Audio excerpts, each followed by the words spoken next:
Hey guys, this is your girl Nancy K. Woo! I hope you're having a great weekend.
No matter where you go, remember the road that will lead you.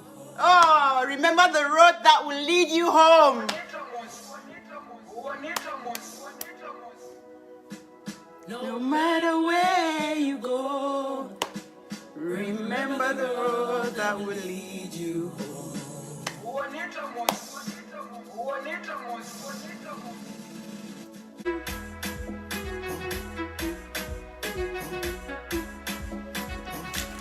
Today we'll be talking about what we are going to do on this platform and why this platform was created. Basically, it's about making people feel at home. Like, there's so much judgment in the world. People hold on to themselves, people keep to themselves, people don't want to let their guard down, people don't want to get vulnerable, and people are afraid to embrace their reality, their truths, to be in touch with their emotions, just because they get so scared of sharing what it is they are going through. And it's because of the environment, it's because of the community, our society. We tend to scrutinize a lot, and it makes people ashamed of what they want to really express. So this platform is about making people really feel at home, knowing that, it's okay to reach out for help. It's okay to go out there and cry for help, because there's a lot of help out there. There's a lot of information to help people going through stuff. And it's not only a platform for negativity. Like, we are going to celebrate successes as well. So it goes across the board. Like, we are going to be talking about everything, but the main point is for us to feel at home, not feel judged, and own our truth. And this was inspired by my own story, like I said in the introductory video, because I was at a point in my life where I had literally given up. Like, everything was going south. Everything, I was failing as a mom, I was failing as a wife. We're here to help other people. I know there are people out there who can relate to my story, and that's what we're trying to do here. We're going to talk about a range of things, from postpartum depression, which I think some moms, all the mommies in the house, I see you, Clarice Azar, So, there are people who are going to relate to these things that we are going to talk about. We are going to talk about postnatal depression, like I said. We talk about domestic violence, affair recovery, finances, basically everything. Like, people have issues in life, like everything any burden that somebody has, just bring it on and we'll be able to share and get help. I'm not a shrink, but my fair share of experiences and experiences of other people. I have quite a good network of like beautiful people who are willing and happy to help push this cause. So I'm not afraid that we are going to achieve great things.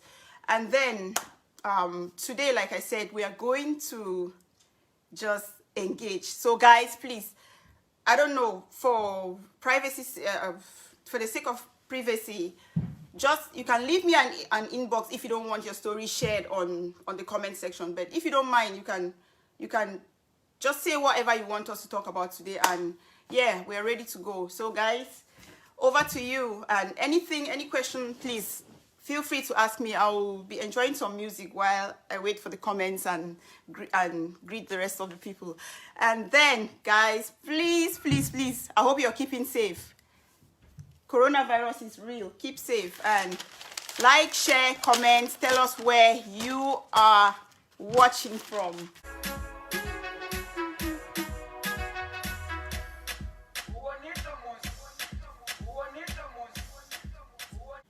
If you have trusted a friend with your inside personal juice and they spill it, how do you recover? Ooh, this is something I feel so personal about. So, how do you recover? You need to learn to take responsibility for your own contribution in that problem, because, I mean, you trusted that person with your information. You are the one who volunteered that information to the person. So if they go and spill it, I know it's hurtful, you feel betrayed and, you know, let down by that person that you trusted. But you need to know that if you did not volunteer that information to them, they won't have it to go and spill it elsewhere. So you move on, learn from it, and make sure you don't spill. I mean, you need to know who your friends are. You need to know who you are sharing information with. So if you know that this person has a runny mouth like a tap, you learn your lesson once and move on. But know that next time you don't volunteer that kind of information to that person. You keep it to yourself. Did that answer your question, Auntie Jaja? Reasons why I decided to do what I'm doing. Because, I mean, people don't get mentally prepared enough for what awaits you after childbearing. My goodness, it's mind-blowing. It's overwhelming. I don't know what to say. Like I mentioned before about postpartum depression and all of that. Postpartum depression is a mood disorder in women. And it affects about 1 in 5 women. So that's quite a significant percentage. But our culture, where we come from, does not really allow us to embrace this reality and to actually know that we need help and ask for help and you know, just ask for advice on what to do. You wonder why you see beautiful couples on IG, on Instagram, on social media, they're celebrating their newborn baby. It looks like a fairy tale. And then a few years down the line, they're separated and you're wondering why. There's a lot that happens that goes on when you leave that hospital with your little bundle of joy.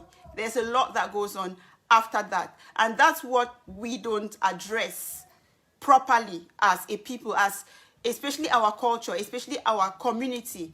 I mean, especially Cameroon, the Cameroonian setting and the African setting. We don't address this thing. We have people who say, for instance, I went through my share of postpartum depression, and everybody was like, oh, this is spiritual, Nancy. Did you get the priest? Did you get the pastor to come and bless your house? Did you get the... I'm not saying I mean, praying is okay. It's very okay for you to pray your problems away. But at the same time, there are some things that are practical in life. So God put those people there. God put the doctors there, the psychologists, the psychiatrists.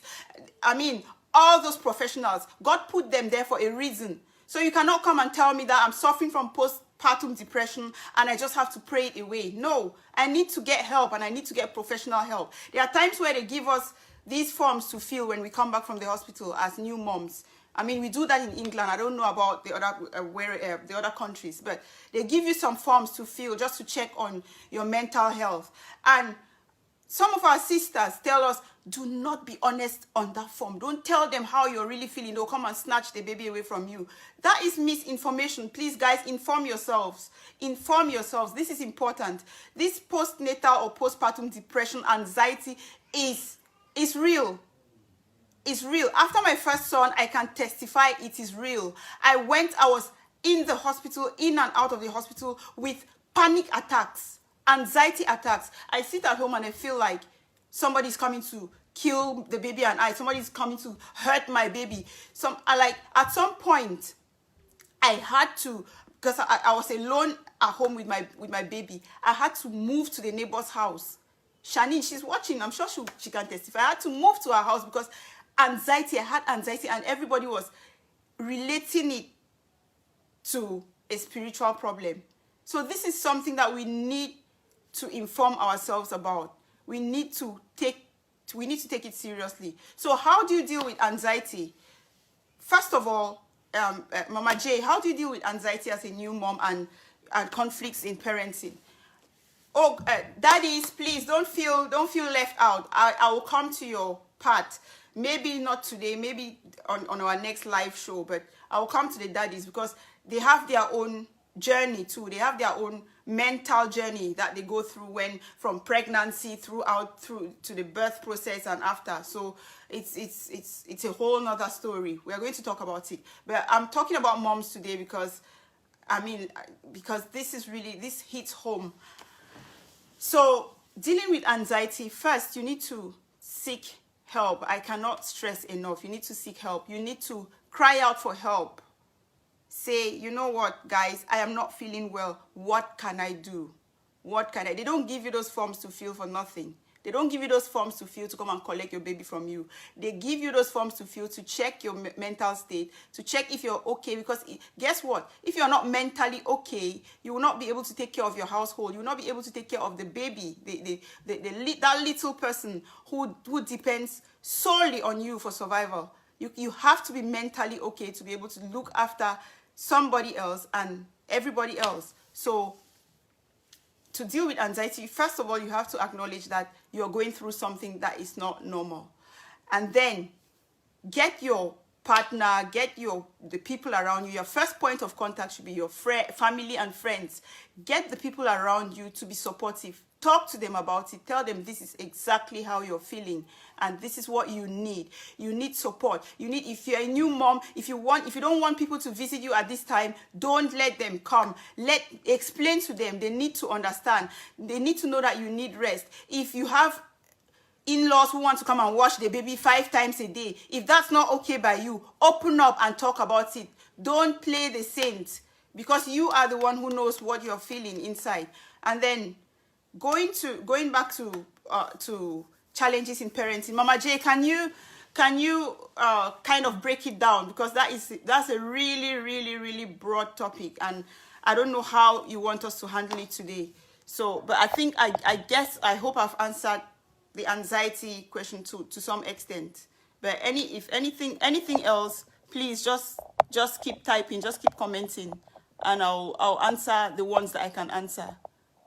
So, okay, how do you change this one thing you don't like about a partner? Which was the one thing that made you say yes? Pardon me. Okay, Mundum.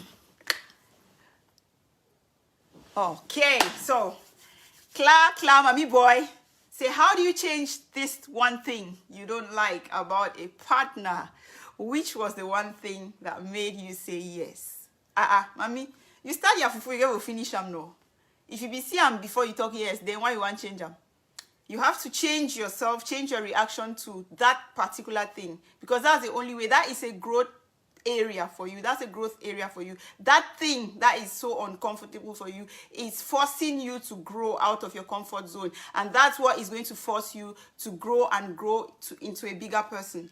So that is, I don't know if I answered it properly, but that is like the summary of what I think you should be doing. So my question goes thus: you have friends who are all close to your heart, but they all have fallen apart. How do you bring them together? Oh, Okay, that's a hard one. How do you bring them together? Ambassador of peace. Sometimes life happens, and when life happens, there's really nothing we can do. We just move on and love people from a distance. If you try and it doesn't work, and you try again and it doesn't try, just be an example, or maybe somebody will see what you're doing, somebody will see the good in you, and they'll probably try to copy. But I mean, understand that life happens. So men are like students. If you teach them what you want, they will learn. And don't say he got it and relax. Oh, don't say he got it and relax on it. For instance, if you make him know that you don't open the car door when you go out, he will know and he will do it. Don't let off on that. Great one, Collins. I mean, you sense will kill you.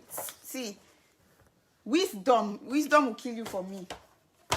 So yes, what Collins is saying is true. If you sell yourself for 5 francs, they go buy them for 5 francs. If you sell them for 100,000, they go buy them for 100,000. So you have to choose where, yeah, you want to put your price tag. Like, for example, if I buy a pair of shoes for £1, I'm not going to value those shoes like shoes I bought for £200. It's common sense. That goes to what Collins is trying to say here. If you need to put your requirements, set your standards as a lady, put your requirements. If there's something that you're uncomfortable with from day one when you meet somebody, know that, make it known, communicate it to that person. Don't settle for the sake of, okay, no, let me just get him under my armpit and then we can carry on from there. No, because what you are going to see now is what is good. Like, you cannot meet somebody like, for instance, you meet somebody at the age of 29 or 30 and he's about to marry you, or he's about to date you, or he wants to date you or make you his girlfriend or whatever, and you think that you will come. That's somebody who has lived a different life from yours for 30 years at least. He knows, he has different values, and he's coming from a completely different background. So you don't expect to come and change him in 2 years, 3 years, 4 years, 5 years. No, you don't change somebody. He or she has to make that decision to change. But then you have to set your requirements. If you don't like this from day one, you don't like it, you state it. And if the person is on board with that, okay, then he will go with you. So that's probably what, I mean, that's my understanding of what Collins is saying. Yes, Auntie Jaja, prayer works, but professional help is needed too.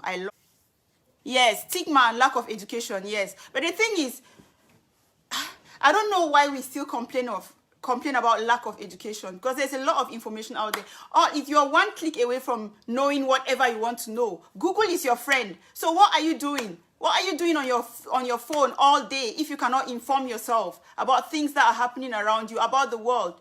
Inform yourself, people. Information is power. Information is power. I remember when you speak of stigma, and I just remember that back home, you have even children who are autistic and things like that. They come and say, oh, Obanje. They come and say, this child is possessed by the evil spirits. They isolate the child, put the child away. A woman is going through depression. She has her baby. She throws the baby away by the riverside. They say, that wicked girl, that witch girl, why you born the pikin? Oh, she's a witch. She's possessed by the evil spirit. No. Why would I carry a child for 9 months, have that child, and throw the child away? Do you think a sane, a normal person will do that? That's a sick person. That's a mentally sick person. And you treat it as a mental case. That's what I'm saying. The stigmatization is too much. We really need to inform ourselves. Some people are so stigmatized about seeking mental treatment, which has resulted to lots of people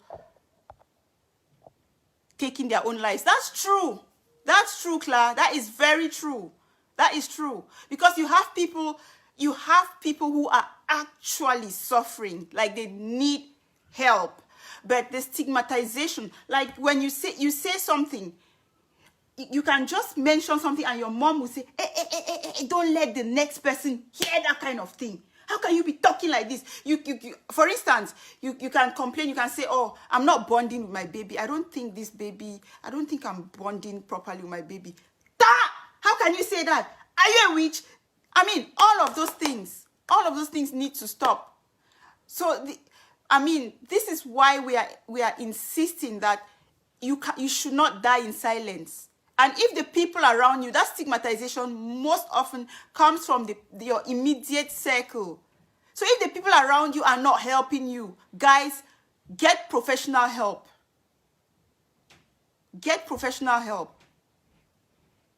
Those people are not there for you. You cannot throw away years of research, of evidence and all of those things because some person is telling you that your grandmother is following you from the village. Following you for what? Are you the only person? The world doesn't revolve around you. Why would they choose you to follow you alone? You are just a statistic in this world.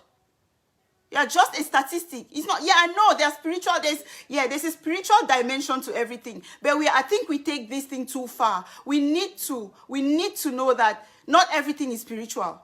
There are things that are practical, and we should do it in a practical way. Okay? Some people are so stigmatized about seeking mental treatment. Yes, they're stigmatized because once you say you're mental, they say, hey, that girl don't craze. That craze girl. Oh, you have, and I keep going back to postpartum depression because this is so, it is so downplayed in our society. It is so downplayed in our community. And it's not a white people thing. I hear people saying, oh, professional help is a white people thing. Postnatal depression is a white people thing. No, it goes across the board. There's no such thing as it's a white people thing. You have a new mom who is going psychotic. And they will say, oh, that girl don't craze. Oh, yes, they throw away that girl craze. If you go sleep the person, massa. Now, why that way they throw away craze? If you do the one, craze. No. That person needs help. That person needs professional help. Cla, I really, really like your contribution. Like, you're really, you're hitting the nail on the head. Yes, thank you. Thank you, Mama J. Women dumping babies in bins, and people keep asking, why will she go through pregnancy and dump the baby? You answer the question for yourself. If you have common sense, answer. Because if I don't want a baby, all I need to do is what? And they need to stop forcing people. There are women out there, and in fact, the stigmatization, like I said, it's out of this world. We need to get a grip, people. We need it. We need to get a grip. Yes. Ask yourself why somebody will go through pregnancy, have that baby, and throw the baby away. There's a lot going on. It's not a wicked person.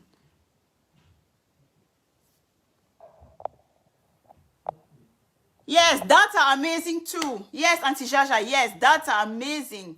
That's why I'm saying we have a whole session because we cannot talk about everything in one go. But yes.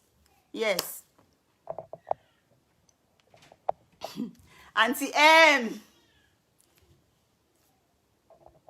Of course, that's experience postpartum stress. They do. Because they go through their own mental journey, like I said. Once you get pregnant, he will start thinking, okay, am I financially ready enough to look after a new member of this family? I have my wife to look after. Oh, sorry, guys, my earring don't fall. If I want to move and save. Wait. So you have like, he gets worried. He's like, okay, am I going to be able to look after this new member of the family? Am I going to be able to look after my wife? What if she goes to give birth and she dies? Like all of those things. And it may be a boy, it may be a man who did not have a daddy figure in his life. So all of those fears are in his head. It's like, am I going to be a good dad? Am I going to really make it? So all of those things we cannot ignore as well. We cannot ignore. We have to. But that's why I'm saying it's a discussion for another day. This is a very, very broad topic. If we go into the details of it today, we may not leave this show today, and we need to make it brief. So the Auntie Eyes, There are more single people out there who are not ready to be in a relationship. In your opinion, what's up with this change in society? Because people are tired of settling for less. Because you need to be a whole and happy person before you get yourself into a relationship. You cannot give what you don't have. So if you're broken and needy, stay on your own. Stay single, be happy, be a happy single before you get yourself into a relationship. Because if you are not, you're just going to carry your baggage and add it on somebody else's baggage. So there's no crime to be single. If you're single and happy, yes, then you can look for a relationship, because God made companionship for a reason. But if you are going to be in a relationship and miserable, no, stay single, heal yourself, get whole, be confident, become a confident person, then you can have enough to give to another person.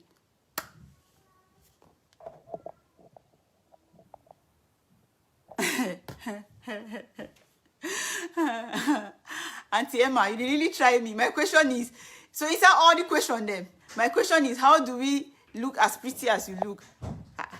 Mom, you get that box now. You know that box, that small Mexican box now. That box, they're very important.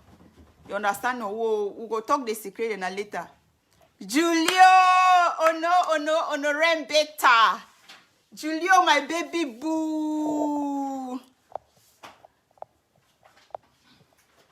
Thank you, guys. Thank you. Hey! Information out there, but it's sometimes overwhelming, confusing, and even contradictory. Yes, professional help really helps. Thank you. I couldn't have said it better. Yes, you've nailed it. That's it right there. That's it. Professional help. Mama J, or seeking help in your relationship, not for black people. Yes, I hear a lot of that. Oh, it's a white people thing. Oh, what's therapy? What's counseling? What's this? No. Those people are there for a reason. Sometimes if you think you know it all, so why are you not happy, and why is your relationship not thriving if you know it all? You need help. You need, if your relationship is suffering, you need counseling. You need, I don't understand. I cannot stress enough. Yeah, postpartum depression and stress. If it looks like Mama J, what? If you can call your friend, mom, family about a situation, why not a professional? Thank you. And your friend, like I said, your family and friends should be your first point of contact, because they are there for a reason, you know. But sometimes you don't get the kind of support you need from that circle, so you have to go professional. They'll just give you, yes, they'll give you advice based on acquired, based on wisdom and experience. But if somebody who is trained for something is trained for a reason, and you cannot come and tell me that you know more than that person. That's what I'm saying.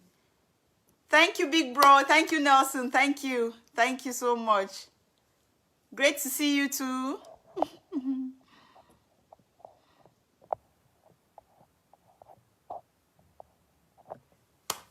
Where is G? I'm only seeing G. Asongani, welcome, baby. Where is G, my man? I can't see him. Oh. So, guys, I didn't want this session to be long. I'm going to miss you. I had a good time, but I have to love and leave you now. Please inbox me if you have any suggestions of what you want us to do going forward. What you want us to improve, what you want us to, to take out, anything. Remember, this is the first live video. It doesn't have to be perfect. There's always room for improvement. So please, any suggestions, inbox me, and we look forward to the next video. I'll put it up. I'll put up a notice for when the next live video when I'll do the next live video.